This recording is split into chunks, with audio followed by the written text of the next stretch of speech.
And we should be recording. Fantastic. Okay, so welcome everybody to the Critiquery. We're going to go ahead and critique Colin's chapters. I believe it's 14 through 16 or 13 through 16 of his novel. Oh, I got caught flat-footed. The Warlock. That should have been obvious. All right, so we're going to be talking about his chapters of The Warlock. Colin had no specific questions, so we're going to go ahead and open it up to the normal process we have, which is I'll ask everybody to speak a little bit about their experience with the piece. Try to, if you can, name at least one thing you enjoyed and at least one thing you'd like to talk about um, that we can mention during the rest of the meeting that might help Colin make a stronger submission. So, with no surprise whatsoever, I'm going to call on Brad first. All right, so I enjoyed the fact that this is where the story. I mean, in the for all of the submissions that we've read, I like the fact that there really was. I felt a heightened sense of tension and kind of worry for everyone at the end when the meeting,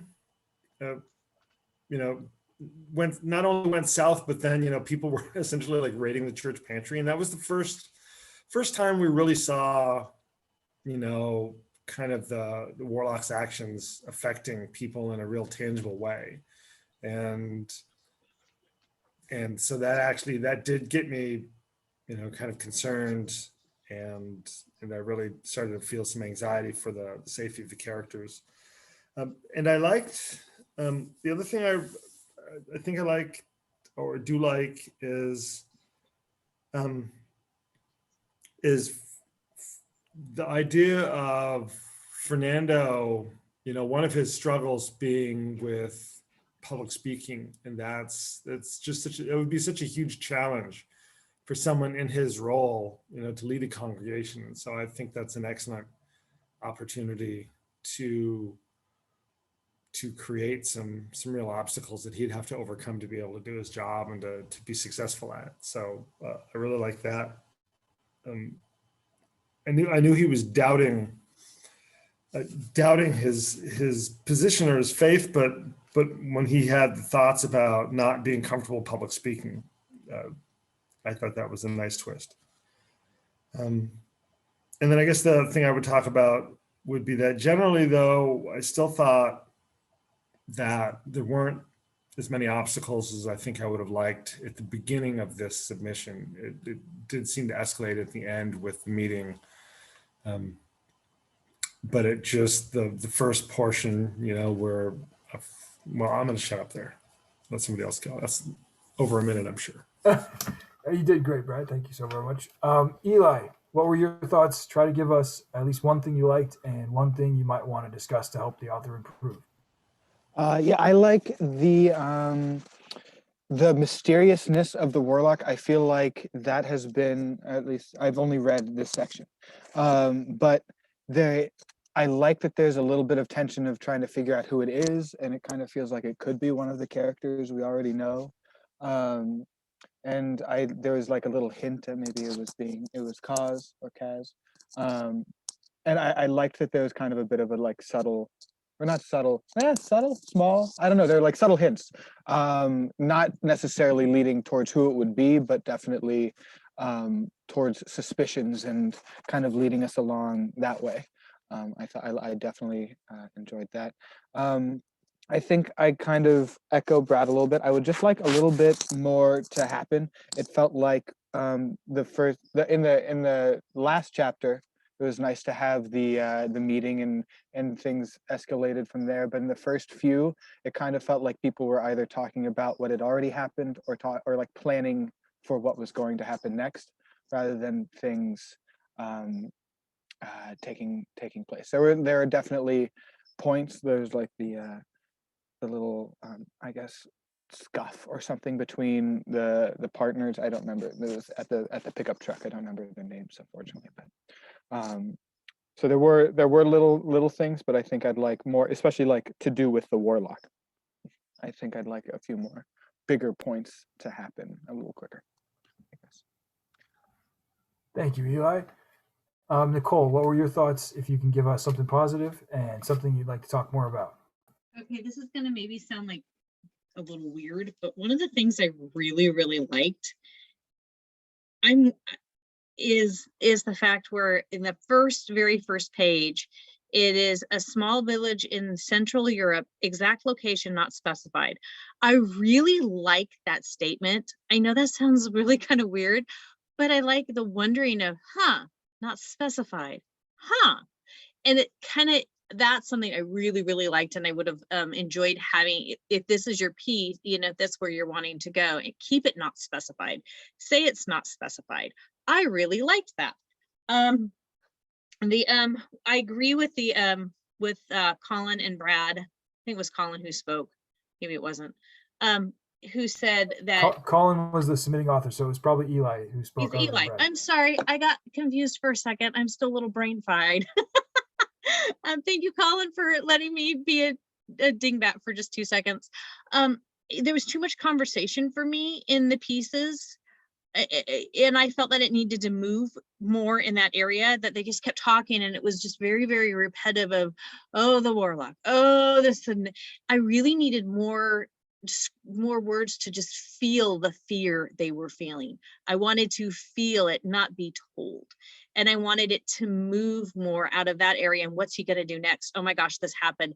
Oh, wow, what are we going to do? So I kind of agree with Brad and Eli on that point. Other than that, I think I'm done. Thank you very much. And I will echo some of what we've heard so far from Brad, Eli, and Nichole in that I also thought, well, on the positive end, I definitely, a lot of the characters felt like real people in both a positive way and a negative way, but in a positive way, they genuinely felt real in a way that I'm not sure if I can describe better than just saying real people as opposed to like caricatures. And I enjoyed Phillips, the way that he added conflict to the story, especially I think it's in chapter 14 or 15 where him and Yamika have a bit of a squabble, and he's like, hey, let's do drugs, and she's clearly doing something slightly more important, and he gets angry and leaves. So I appreciated that addition, and that Phillips' character has been like that the whole time. But and I liked Francisco's obvious struggles, and they felt very genuine and very related to his personality and his it kind of folded in nicely with his vocation. And I thought that was a really, like Brad mentioned, I thought that was a really interesting place to put that character in, that he's a preacher with or priest rather, with a fear of public speaking. I would echo probably a lot of the criticism the authors heard already, in that the pacing maybe and the plot development, and I think Nichole mentioned specifically one way that maybe feels a bit slow is the volume of conversation that we have without necessarily moving the plot. And I suppose I would also echo Nichole when, or rather Brad, when he said the number of obstacles the characters experienced. I wanted to see them, I guess, challenged more directly than just the overarching Warlock plot and them discussing that. But speaking of Brad, Brad said that the number of obstacles. So Brad, as we get into things to help the author with, if you could maybe expand a little bit on what you meant about having the characters have more obstacles.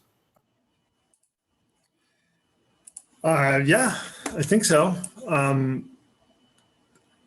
guess I would say, that we start out, I mean, I guess because, we've got, maybe the first 5 or so pages, Fernando's talking to Margaret and Victor, and they're talking about the fact that they need to have a meeting. But there's, throughout that passage or that section, I don't, maybe it's, I guess actually it's an entire chapter dedicated to that discussion. I think, you know, there's no conflict there. It's just they're kind of deciding, you know, that they need to have this meeting and they're not disagreeing about it. And then most of the next chapter, you know, there's a little bit of conflict between Yannicka and Philip. And that's nice kind of stage setting for what might come later. But again, it's not like they're fighting for something. They're just disagreeing about what the Warlock is. And then I think is that when Franklin asks Yannicka to close up shop and send everybody away, and then he goes to see his wife. And that's, I guess, that's so when he goes to see his wife and he has to, you know, he's wandering around her office. It's when I felt like there was the first, like, I guess, more tangible obstacle, because, you know, they weren't going to let him in, but then Margaret came. I think it was Margaret that showed up and basically said that he's okay, he can go in. And so the younger security guard, you know, lets him into the property and then no one's around. So he kind of wanders and he gets caught kind of listening at the window. But I felt like up until that point, people were planning and trying to get, you know, trying to figure things out, but they weren't, you know, really struggling against anything. And I guess I wanted to see a little bit more struggle, either internally or externally. Is that? Eli, I know you mentioned wanted more to actually happen, and this may be kind of related to that, but based on what Brad said, what do you think about, did you feel the same kind of potential absence of character struggle, character conflict? Yeah, I think so. I feel like there might be some internal struggling going on. Just trying to figure out what's going on, but I feel like that's almost like the reader's job, I guess.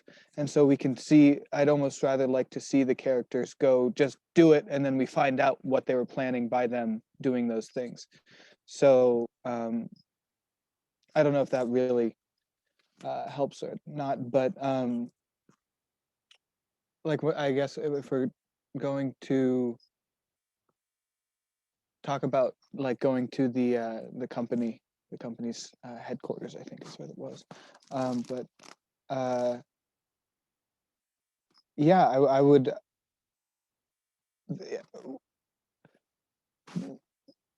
The wandering and happening upon things is great, but I think I guess like it felt like the character maybe wasn't making as much of a active decision, as more like kind of passively wandering upon it. So, and I feel like if he makes more active decisions, we'll see him take him more places. And yeah. Sorry, that was a little meandering of a response. No, that was Yeah. great. That made me think of a number of possible follow-up questions. So for you, was it, Brad had mentioned maybe a lack of character conflict or a lack of character obstacle, something to kind of struggle against, and thereby, you know, have a maybe more tension, more pressure to move the story. But you mentioned more for you, it was possibly character agency. Yeah. I feel like it's a little bit of both, because we do have like the Warlock is kind of the clear big, like, and like what is going on with, like, what are the rules that the Warlock has created is kind of like a big, I guess, like conflict there. But yeah, I think agency is also a bigger thing I'd like to see, or I'd like to see play a bigger role as well, because yeah, it kind of goes hand in hand with the planning. Like planning is good, but if they're taking action, that's more exciting, I think, to read as a reader, to see what's going on. And I think when they are taking action, that can lead to more conflict as well, which is challenging because there's so many different. It's hard. I don't know. It's hard, but because there's once they have one conflict, now they're gonna have another, and then they're gonna have another, and then they're gonna have another, and it's just hard. It's hard to write. Did that answer Yeah, your question? I agree. Yeah, no, I think you did a great job with that, and I totally agree. For whatever it's worth, that character conflict is difficult, and having the number of point of view characters is hard to manage. Correct. Nichole, did you have any thoughts about either? I know from your submission that you do a lot of you always keep the plot moving. You're pretty good at keeping that going. Did you feel? I know, and you had mentioned that there was a lot of conversation, but did you feel there was a small, or there wasn't enough, possibly, character conflict or character agency? It felt like they were just having regular conversation about something going on, and to me it was really descriptive at the beginning and really flowing, and then when all the conversations kept in it took away the flow for me. And I'm not as talented as Colin is in the description writing. I mean, there's a piece of him that draws you in this piece, which I really appreciated. He's very, very, very, it just felt descriptive. It just felt like that it needed to move more in that area. It felt that there wasn't enough conflict between the people, or there were too many characters at that point. And because I hadn't read the earlier piece, it would have been better to limit it to maybe 2 or 3 characters having a conflict instead of all these people. It just, to me, it's easier to picture in my head than, oh, okay, no, there was just too much going on in that area for me. Does that answer what you're asking? Yeah, absolutely. And that actually, I want to ask, if I can, I'd like to ask you to expand on something. You said that you maybe had trouble picturing the people in your head. Do you have any sense of why that might have been? I think because there were too many people. I noticed, for me personally, that when I read books, if there's too many characters in a chapter, and too much going on, it really takes away from it really just takes away from the piece, because now you're trying to figure out, oh, who's here and who's here and who's here and who's here.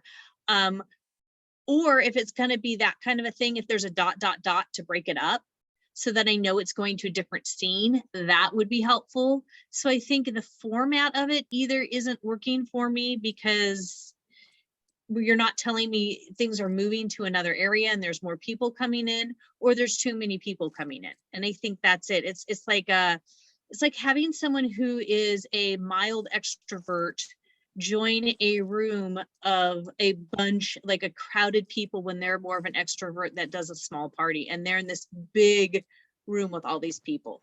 That's kind of what it would feel like. Maybe that's not a good analogy, but does that make sense? Yeah, I thought that was great. Actually, I think I get exactly what you mean. So yeah.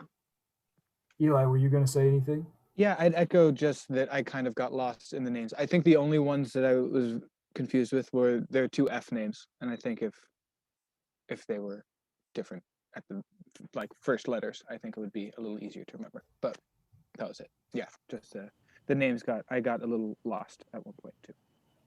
Yeah, I think the F names are Francisco and Philip, I think, are the 2 F name characters. And I know that, yeah, I think there's a number of, whenever I'm writing character names, I'll have to check to see if other characters have the same first letter, because if they're in the same scene and they have the same first letter, it's like immediately confusing. But let me follow up with you, Eli, about your confusion with the characters. Nichole had said there were too many, but I know that sometimes if there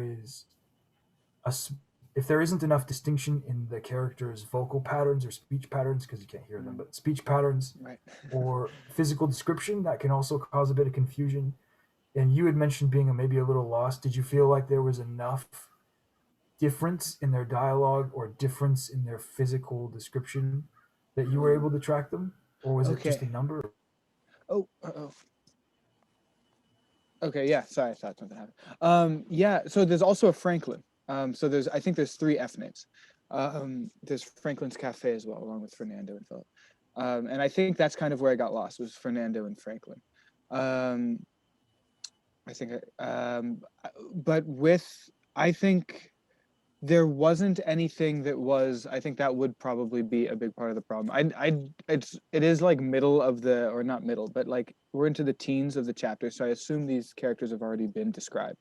But so that I'm not too surprised that I didn't get like descriptions of who they were. But yeah, I would say that the patterns, speech patterns just kind of across the board felt pretty similar. I couldn't say that there was necessarily like, yeah, I don't think I could distinguish them right now if I were to be asked. Yeah. Would you, because, and I'll ask you this mostly as a way of like making a statement, I suppose, but would a certain amount of physical description have helped you distinguish between them? I think, well, people do have like certain idiosyncrasies. So if there is someone that has like a tick or something, that is totally a way I could see that helping. There's also just like, I don't know, some people speak with like a higher, I mean, yeah, people speak with like more complicated words or less complicated words or shorter sentences, or also I feel like there's a few different ways to go. I feel like Kaz, maybe because he's just such an interesting character, he was the easiest for me to remember. Also because people were probably talking about him a little bit more, but he seems a little more eccentric, and he felt the most distinct of the characters, I would say. Not that everyone needs to be eccentric and kind of crazy, but I think little idiosyncrasies here and there would help, either physical descriptions or in how they speak or what they say. Yeah. I totally agree that to me, Kaz and Philip felt like the most distinguishable characters because Philip, he's just down to party all the time, and so it's easy to track him. And Kaz has a specific character, and I agree he has like the most maybe prima facie interesting characteristics because he's so eccentric. But I also agree with Eli that the number, everybody doesn't need to be eccentric, then it becomes a bit weird. But Brad, if I could move to you and ask you the same to go with what Nichole was saying about difficulty. I think you've read all three submissions that Colin has put in. I did, and I didn't, and I think that's part of the reason that I disagree with what everybody said. Because perfect. Let's hear this. Because and I can definitely see that if you hadn't read the earlier submissions that you might not remember the characters. But I remember when Kaz was introduced in his clothing and his hat, and I know Franklin's the American. I don't remember the physical description of either Franklin or Fernando, but I definitely remember the initial conversation that Philip and Yannicka had about Franklin and his background, that he had this kind of mysterious, like they weren't sure if it kind of felt like he might have been a CIA agent or something. And so to me, the characters are very distinct, even though I can't say that I know what they look like, other than the fact that I think Philip is kind of lanky and he's a little bit taller. And I think Kaz is I don't want to say he's portly, but I think he was a little bit shorter. And then there's that hat and him rummaging around in the basement. But to me, the characters are distinct, and I don't know if that's a product entirely of the fact that I've read all of the submissions. But I do think that 4 main characters isn't too many. And I think Philip and Franklin and Fernando are all different enough in their thoughts and their kind of internal interiority, I guess, for lack of a better term, that when the chapter or the section was about them, I didn't feel like I was confused or lost track of them or anything else. And then again, like I said, I'd have to go back to the first submission, but I would think it would be normal for a longer piece to not have kind of continuing physical descriptions of a character throughout, because you would expect the reader to remember what they looked like from first few chapters. I think you're right about that. Considering the number of characters, would the occasional physical descriptor help you keep track of them? I know that one point it mentions. Okay. Yes. Yeah, for All right. sure. Like if I think Franklin might have had some graying in his hair, and Fernando, well, I don't remember exactly what Fernando looked like, but yes, absolutely. Just a mention of the fact that, like someone's dark hair, fell into their eyes or something like that, would definitely could draw you back to the fact that the person was described as having long or dark hair despite their age or something like that, Yes. All right. Nichole, let me circle back to something that you had mentioned. And you briefly mentioned the transitions between chapters, and you had said potentially using an ellipse to help move you from one location to another one if there is going to be this absence of description of the physical locations. Yeah. Now, I took that to mean between chapters. Maybe you meant something else. Well, no, it's not necessarily between chapters. It can be between scenes. So, I mean, that's one thing that I really like in writing, when the scene changes in some form or another, or, you know, something to kind of give me a clue that there's, I just like that. That's just my personal preference when I'm reading, is if a scene's going to change, if you're going to go from the cafeteria to the church, and I'm not really getting the sense that people are walking there, then yeah, I kind of like something that says back at the church, or some sort of clue. I felt really confused as to where people were at.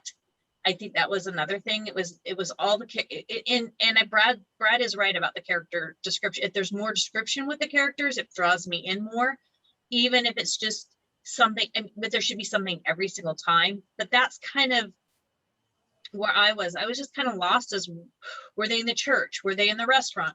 Were they protecting the food? I was just like, there was too much confusion around that for me in some aspects, and it could just be the way I'm reading it. But yeah, that's why I kind of like those dots, or something that gives me a clue back at the church, or something. There's somewhat of a transition. Well, I would echo. I mean, whether the author uses the ellipse or not, I would certainly echo, Nichole, what you're saying about there being physical space confusion, maybe a little bit for some of the characters. I think I was okay to track where they were, but not what like area they were in, but not necessarily where they were in the area, if that makes any sense. But I do want to follow up with you, Nichole, with is it, I know that like a standard advice is have a character interact with the environment, and when they do that, we get both a physical description of the environment and a sense of the character. And Colin, or the author, has some beautiful descriptions of the physical space. So would it help you? I guess I'm asking, do you think it would help you to have more description of where characters are, or more an explicit statement of, like you said, back at the church? Or do you want them to interact with their environment more? So for my preference, it would be a quick sentence, back at the church. To me, when there's too many details, I get a little confused. I'm more of a, I try to be a very direct communicator, and I like to read my stuff more directly. So for me, it's simpler to say back at the church. There's less, it might not be as flowy in some aspects, but in some aspects it's really super clear. You've given me a clear, concise picture. Whereas if you say, and we kind of, and how are you doing on this walk back, the descriptions can get you can get lost in descriptions. You can get lost in too many descriptions, but then that's again my preference. Someone else's preference could be different. Hey, Dean. Yes. I'm going to step into my role for my day job for just a second. Okay. And in a regulatory capacity, I'm just going to clarify the fact that we have 4 chapters. Each chapter is in a single distinct physical space. We have Fernando in the church. We have Franklin and Philip and a few other people at the cafe. Then we have Franklin at the company office, and then we have the town meeting back in the church. And there is no, as far as I can see, transition in any of those chapters to a different location. So if there's confusion, it could be that the chapter, maybe the length of the chapters or something, it may give the sense of being in a different location, but they're definitely not. So let me ask you then, and Eli, I'll make sure to ask you this as well. But Brad, let me ask you then, if we generalize the discussion to just transitions in general, and if you're saying that the fact that each chapter takes place in a single location makes it very clear to you what was happening, how did you feel about the transitions between chapters, the way one chapter ended and maybe moved into another one? Did those all work okay for you? yeah, they did, because the chapter, I suppose the intro of the last chapter, it has Ferdinand, or no, sorry, not Ferdinand, damn it, Fernando thinking about, his when he first started, I think giving Sunday services or something like that as the line. And so it doesn't immediately state where he's at, but the chapter, Franklin's in his car at the gate to get into the company, and so I think most of the chapters actually start pretty quickly with the description of the physical place. I thought the transitions were fairly clear. And then of course, there's a number that states you're entering a new chapter. So did you feel the chapter endings were compelling? Were you compelled into the next one by the ending of the previous chapter? Maybe the only one, I think for the most part, yes. I think the chapter ending that didn't have as much punch to me, I think, was when Franklin was leaving the company, where he tried to visit his wife. And I think and it had been there because basically he got caught snooping around. And so there was this heightened tension there for a minute. And he explained to his wife, the story about the Warlock being a supernatural being.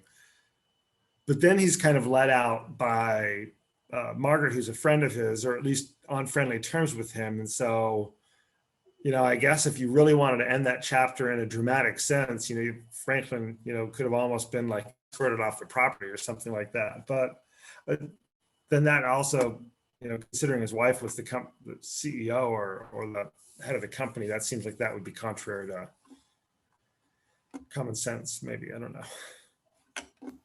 No, that was perfect. I love how I always depend on you for positive stuff. If I'm submitting, I know that when they circle around to you, I'm going to get something I want to hear, and I really appreciate you getting so involved with the pieces and following them so well. I would echo some of what Brad said. I think I was able to to kind of figure out where we were, although I would also agree with Nichole that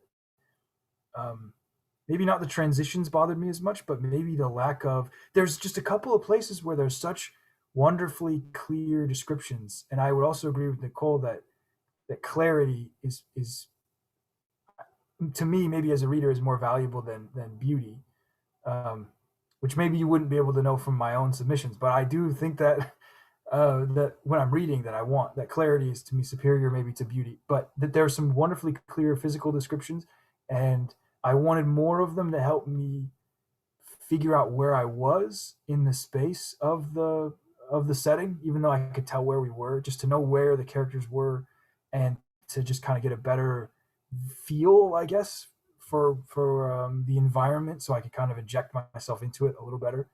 But let me move to Eli, and I want to ask you, kind of follow up to the conversation that Nichole started and Brad continued and I continued about transitions. Did you have any issue with the transitions in physical space from one to another one, or just the transitions between chapters? No, I didn't have any problems. Actually, I felt like starting in the church was pretty clear. I think Sometimes I guess just because it's a village, I was the time we were in was a little I was just a little confused by, but I don't think that's really an issue, especially since there's a lot of description that I'm sure I missed. Like from the first few chapters, not from missing it in this one. But no, the transitions, I totally felt like the locations for the most part were pretty clear to me. Although there was a little confusion in my head with the cafe, I guess. Just like I think she started inside, then moved outside, and I like caught on, but it felt like afterwards rather than like as it was happening. But otherwise, no, I thought it was I had a pretty easy time going with that. So I remember one thing you mentioned, and we'll bring the author in actually in a couple of minutes, but I want to stick with you for a second. Mm-hmm. One thing that you had mentioned was you echoed, I think, what Brad said about how the plot, maybe like how much stuff is actually happening. And so I'm curious how you felt about the chapter transitions. Did you feel like they had punch? Were they something that was moving you from one place to another? I thought the one that had the most punch was at the very end, and I kind of wanted that much punch in all of them. There some of them kind of felt like dot to be continued, but not so much like, whoa, I want to know what happens next, if that makes sense. And so I guess not like it's not like every chapter needs to end on a cliffhanger or anything like that, but I felt maybe like maybe like every other chapter would be something to aim for or something. I felt like I could have used one other that where like something I guess more exciting or something happens, since it feels like a suspense, not quite adventure, but like, no, definitely not adventure, I guess, because they're all in a city, but or town, village. But there is like kind of built-in tension with the mystery, and so I feel like I don't know if it could necessarily be relieved through like something big happening, a bigger plot point happening, but yeah, I guess relieved might be the right word. Like when there's a little tension release, it's like excitement that leads into the next spot. So I feel like there could be, yeah, one more transition, I guess, could have had a little more punch, would be my suggestion. Well, and you bring up something really good, really I want to get into about tension, which I think goes to the heart of some of what we've heard from, I think, everybody about maybe how compelling, how interesting the characters are and the story is, but maybe those things aren't necessarily translating to tension or to compulsion through the story. But I do want to bring in the author in. So, Colin, let me ask you: do you have any questions from what we've discussed so far? Or anything you want to say? Not too much. I mean, this is super helpful. If I could ask a separate question, though, just something that hasn't been mentioned yet, but I was just curious. In the last chapter here with the town meeting, I was just curious how like the description or the writing was within like this crowd setting. I think that's something I found challenging, was like describing a crowd, either like how they're feeling or how they're sounding, and then having like little characters pop up yelling out something. That there's going to be more scenes like that to come. So I was just curious how like the I don't know how you say it, the description or whatever of like the crowd dynamics, if that was working or not. Were you thinking about like us as readers being able to tell the difference between the crowd, or maybe just what's happening, or picture it, or yeah, or did it just sound like authentic? Like were you able to carry along and it sounded somewhat believable within what's going on in the story? All right, we got a question about verisimilitude, authenticity, and able to follow along with the characters. And let me point at Nichole first, because I feel like she's going to have something good to say about this. So I'll totally put her on the spot. Nichole, what do you think about the town meeting? You know, you're right. I like the idea of a town meeting. I think in this situation, it's a good thing. I think when you were talking a second ago, Colin, about describing it, so it depends on what kind of feel. Like I'm thinking mob mentality. You know, when you say mob mentality, you know that that's like everyone gets that visual of, oh my gosh, they're protesting in the streets, or they're congregating to get someone. So there are words that you can use to create those little bit of descriptions. But I think having a town hall and then having people who are not wanting, are scared to speak in front of them, you know, the crowd getting restless, I think it's very important in this situation regarding the warlock, and figuring out what to do regarding the warlock, and having people come up with crazy ideas and people not saying anything, and then just really have that whole feel of the crowd. How much of that did you get from the submission? I got an idea that there was something building, but there wasn't enough feeling in it for me. It was more like, we're afraid. And it's one thing to say I'm afraid, it's another thing to feel I'm afraid. And I wanted more of that fear, that mob mentality built up. I wanted more of that. I guess that's the best way to describe it, is I knew they were afraid, but I couldn't feel that they were afraid. I couldn't feel with them. Was the only thing that's how I would change the crowd situation. Does that make sense? Totally. And I know you do a lot of evocative writing in your own stuff.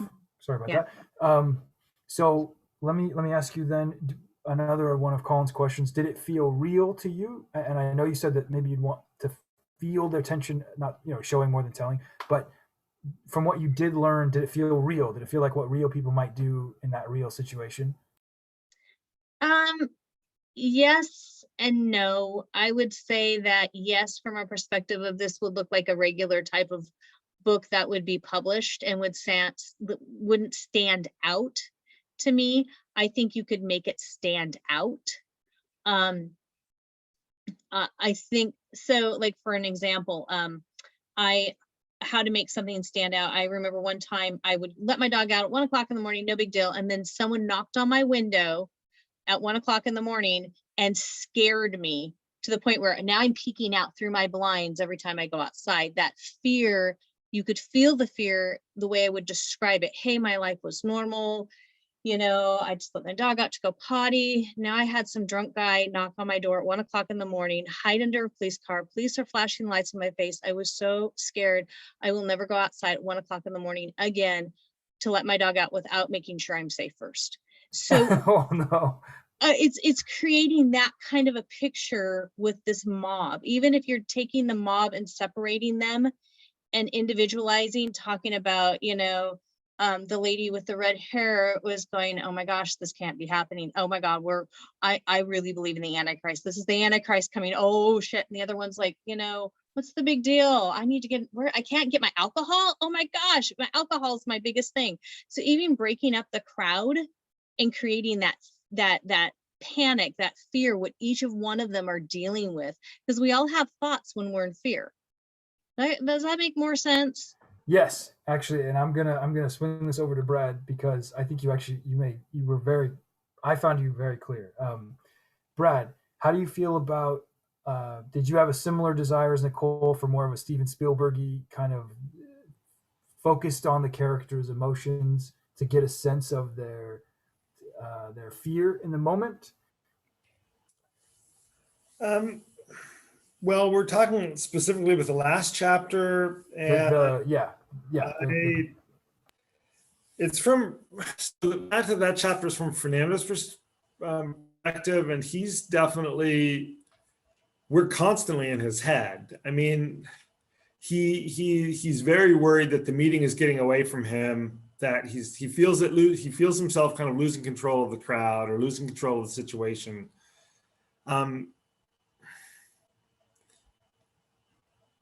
and I don't know that he's the type of person that would actually be panicked by it, because he seems to be a worrier, but not a person that would be.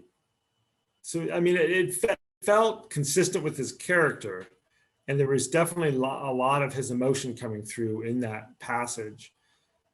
So I think in that sense, I thought it was okay. I did get a pretty good sense of the crowd becoming unruly. I mean, Fernando's barely a few sentences into his kind of opening monologue, where he's trying to explain to everyone that, we're all going to be calm and we're here to provide information. And then someone cuts him off and basically says that, he's not telling them what's happening. And then, someone questions the fact that says that he just wants to keep everybody safe. And, I think, what is it? The guy with the goat, it's like, well, why would we need to be kept safe? And so there's, I definitely, there was enough sentences where Fernando or someone else was cut off in what they were saying, and people were starting to yell, that I felt like it was a pretty realistic scene of a crowd becoming agitated and leaning towards getting out of hand. And it sounds like you were able to track what happened. Okay. Yeah, I think so. Okay. Eli, what about you in terms of were you able to track what happened, and how true to life do you think the crowd scene felt? I felt like it was pretty true to life. The crowd scene. I liked like the like anonymity of some of the crowd members, how that can be a piece of a crowd. I've had a little bit of like public speaking experience, and I will say, like, when you're looking into the crowd, sometimes you'll also like focus on specific people or like a small group of people or something. And I felt like that was missing a little bit. There is like with the crowd, there's anonymity, but you can also always like focus in on the crowd as well, which I think can like make it feel a little more full, rather than there just being like 1,000 heads. It's like 1,000 heads and your grandma and like your neighbor too, and all of a sudden that's like 1,002. So I think maybe that I would have liked to see that a little more, but I felt like as a whole the crowd felt like the way the crowd was interacting with Fernando, I think was who was talking. I thought that felt realistic, with the like people just popping in. You don't know who's saying it, and that kind of thing. I liked that. And did you feel the rising tension? Nichole had mentioned something I might agree with, but were you able to feel sounds like you were saying yes to that, the rising tension? Yeah, I think so, because they started out pretty comfortable. They, like, when he first started, they're all quiet, and then kind of got a little more ratty, and then there was like the interruption, and then it was losing them, and there was some murmurs. Yeah, I was kind of surprised. I guess I'll say I was kind of surprised by them rating it, and by them rating it, it didn't feel like it was the people that had been in the crowd that had rated it. It kind of seemed like there were people that had taken advantage of the crowd and had snuck in and grabbed it. I don't know what was the intention, I guess, of who it would have been doing that, but if that, yeah, I would say that there was some rising tension, but I felt like it could have been a little more, I guess. I was going to just say, yeah, I was thinking of this as Eli was talking, and the very last thing he said, that he felt there could be a little bit more. I would echo that in the context of, unless this is a slightly different, kind of universe than we're in, and I realize that there's places in Europe or all over the world where people are still more conservative than maybe we are here in the Northwest. But if someone came to a town meeting and said, there's a demon and they put this app on your phone, but this is a supernatural being who's going to cause chaos in the town. I mean, I would, I may not swear, but basically my reaction would be, you are fucking with us. I mean, and I thought there would have been more resistance from someone in the crowd, that it's some sort of a joke that the people are playing. I realize that there's some comments that they're trying to, there's a cover up or something like that. But I just thought when Evie gets up there and she talks about the fact that there's this demonic being, I thought there'd be more people basically just telling her she's nuts. Yeah. No, I agree with what you're saying. I think that maybe distracted from the verisimilitude, the closeness to reality of this, because there's so much realism, like capital R realism, in the way the early chapters are told, and I think that maybe creates a bit of expectation, at least on my part. It did, for that to carry through with, as Brad was mentioning, this is in our world, and in our world, the first the first reaction to even simple facts is just aggressive skepticism. So the addition of supernatural elements, maybe the people would be a little bit more cruel or mocking or derisive, and less willing to sort of go along with it. Although I will mention that the stress of the situation does make weird things seem reasonable. I know I think it's The Mist, Stephen King has people just go bananas when you're in this insane situation. Although there's not necessarily monsters in the fog in this one. I do want to bring up, if it's all right with everybody, I'll run us a little long because I took the first few minutes to kind of do some bookkeeping stuff. And let me come back to Eli, and we'll bring everybody in. In terms of Eli, so how did you feel about, everybody sort of early on discussed maybe the either the pacing or the tension or the plot, and we've discussed tension a little bit, we've discussed pacing a little bit. One thing we haven't got to yet is the plot, and how quickly the plot develops in the early chapters 13 and 14, I think. I think we all agree the final chapter does definitely get some plot movement with the Warlock. So how did you feel about the plot development? I felt like it could have gone a little faster. Yeah, like it felt like in the first couple chapters that I saw, there was a lot more planning rather than doing. Like I don't see a problem with going straight into the, like, now there's a town meeting. Like we didn't, like, I don't think it's necessarily for people to come in and be like, I think we should have a town meeting, and then them to be like, yeah. I think I would love to see it move along a little quicker. I felt like that was a great plot point to have. But I would like to see more. And in that whole time that we've been there, I don't think, in these 4 chapters, I don't think we saw the Warlock do anything. So I think it could have been fun to see the Warlock do something more as well. It sounds like he's been up to stuff so far. So at the risk of asking you a question that's kind of hard to answer on the spot, Okay. Would you have wanted to see, so you said more Warlock. I would agree with you. I definitely wanted to see that bugger earlier. Would you wanted to see him in the earlier chapters, or are you more thinking that those earlier chapters are great? There's some good stuff in there, but it'd be compressed possibly, and we could get to the town. So I think if the town meeting should happen at night, that's great. We can have things up until then.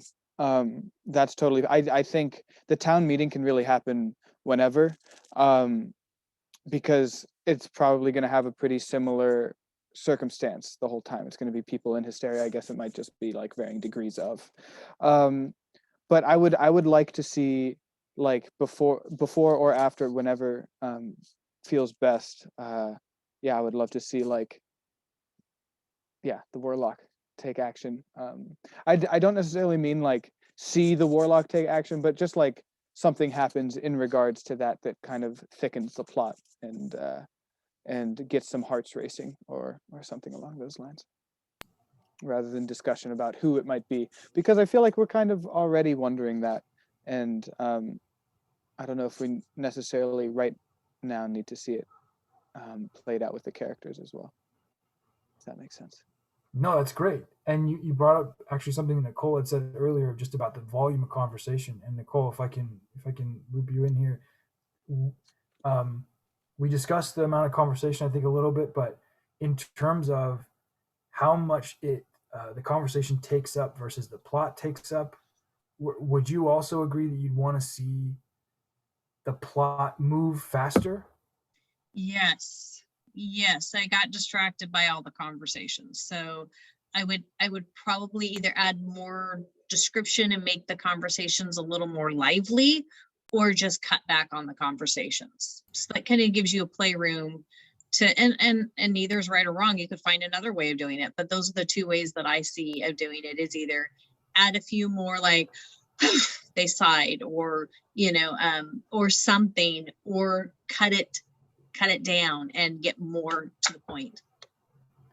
So one thing Brad mentioned very early on, and I think we would probably all agree there's some great character development that happens in these early chapters, but plot can take a bunch of forms.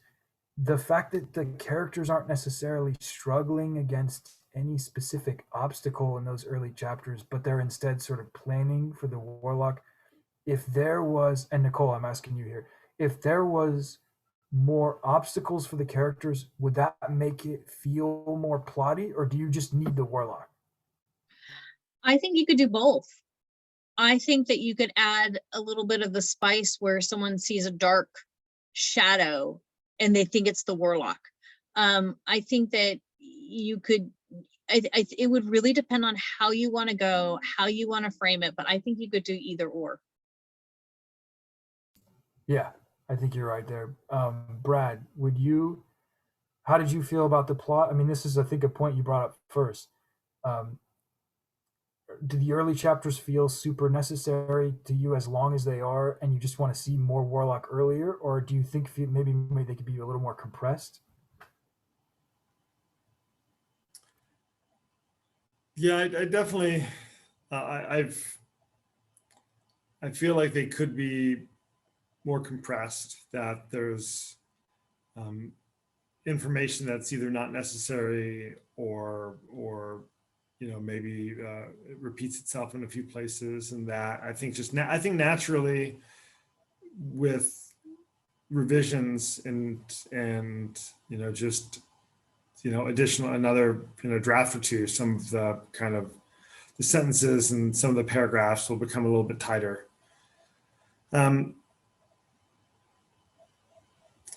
So, but I guess you were asking, if people really needed to see the Warlock earlier, and I would say no. I don't feel. I mean, I certainly could, start to wonder if the Warlock is taking a more active role, but I don't think it's necessary for sure. I think the chapters that we've had up to this point, if there will either just some kind of not directly related to the Warlock obstacles that the characters overcome, or that the chapters are just a little bit more concise, I think either of those would work fine. And I would agree with, I think, everybody, actually, because nobody said anything that necessarily contradicted, in the sense that I think we mentioned this, but I'll say it again. There's some great, very natural dialogue in almost every chapter. And I think that's part of the way the characters feel very human, in a way that faster books lose a little bit. They get a little more drama-ish. They get a little bit more bookish, like they're people, but they're people in a book. And this feels super like real people. I do think that has pluses and minuses, in that in order for that to happen, these characters have to have somewhat long conversations the way real people might, even though they are truncated to the kind of like ums and ahs and stuff that would be a normal conversation. But in terms of just the sheer volume of information that's passed on by any one conversation, I think those, as Brad mentioned, could be collapsed, and probably would in subsequent drafts. I do. So I'm ADD in the sense that I want the Warlock, but I also respect that the author's pacing is intentional, and that maybe it's meant to be more of a slow burn. But as a reader, as a fan, I do want the things that the tweets or whatever they are at the beginning are interesting, the app messages, but I just have an instinct that I want to see more of his shenanigans, or the impact of his shenanigans, not just played out in people's psyche, but in his actual behavior. Although I suppose he's already like trapped a town and turned off its internet and done a bunch of crazy stuff. So maybe I'm just being greedy here. Colin, well, actually, let me ask the group. Does the group have any statements or questions on anything that came up so far that they want to go over? Well, I was going to respond to what you just said, Dean, in that I think the Warlock, just the actions the Warlock's already taken could definitely be used a little bit more. I mean, we could see directly more people, I mean, I would have to imagine people would try to travel out of the town more often than they have so far. I mean, I don't know. I think it's just a few days have passed, but I mean, a small community and people travel all the time. And if you're in Europe, towns aren't that far apart. It could be people are commuting every day back and forth to a job. And so I would like to think that people might get riled up a little bit more quickly with being trapped in the town. I think word of that would spread more quickly. And if, someone was trying to order something on Amazon and they couldn't do it because all they were getting is this Warlock app, but they really needed to get their protein powder by tomorrow, I think you could definitely play that up a little bit more. And so the Warlock, I would say, we don't need to see the Warlock take any other actions, but the ones that the person's already taken or the thing is already taken could definitely have a greater impact. That's a wonderful idea. Not to tell the author what to do. That's not what we do here, but I do. When Brad said that, rather. No, I'm sorry. I'm going to interrupt you a second. I'm going to tell Colin what he needs to do. He needs to be awesome. Okay. Well, no need to tell him. He's already super awesome. Nichole, did you have anything else any other thoughts on the piece, the submission? I've got to tell you, if you tighten it up, I liked the piece. I think it just needs a little bit of tightening up, but I think you're on a roll here. And I do have to say that I would probably read this piece outside in the real world. Uh-oh. Big endorsement. Eli, what about you? Do you have any other things you wanted to say? Nope, that's everything. I think we did a good job. Sweet. Colin, is there any other last questions before we end the meeting? Nope, I'm good. Thank you guys. Super helpful. Appreciate it. Thank you, Colin. It was great seeing everybody, and I'm excited to see you, who's ever here next week. Absolutely. You only saw 2 of us, Dean, by the way. Yeah, well, this counts. This in the age of whatever we're in right now, this is totally human connection. I'm fine with it. This is what you would see because of the way I have to have 2 computers now set up because of I was in school. So this is what you would see. And I don't think you guys want to see my thigh in the meeting. So It was nice talking to everyone and Colin. I'm definitely enjoying the piece or the book. It's held my interest. I like all the characters. I definitely want to know what happens to them. So More to come. Thank you. All right. before we all leave, just to let you guys know, there's something on the library that's April 30th about talking about is like a contest or something to get your work published. I sent it to Jared. I don't know if he sent it to you guys. It's on Multnomah County Library regarding something that you like about the Northwest that's inspiring. So I don't know if any of you would be interested in doing something like that, but it is on their webpage. Sweet. Thank you. Cool. Thank you for letting us know, Nichole. Yeah, you're welcome. Well, thank you, Colin. Thank you. Wonderful submission. And I hope everybody has a great night. Thank you. Thank Yeah, you. you too. Bye, guys. Awesome Bye. job, Colin. Bye-bye. Bye, Nichole. Bye, Eli. See y'all.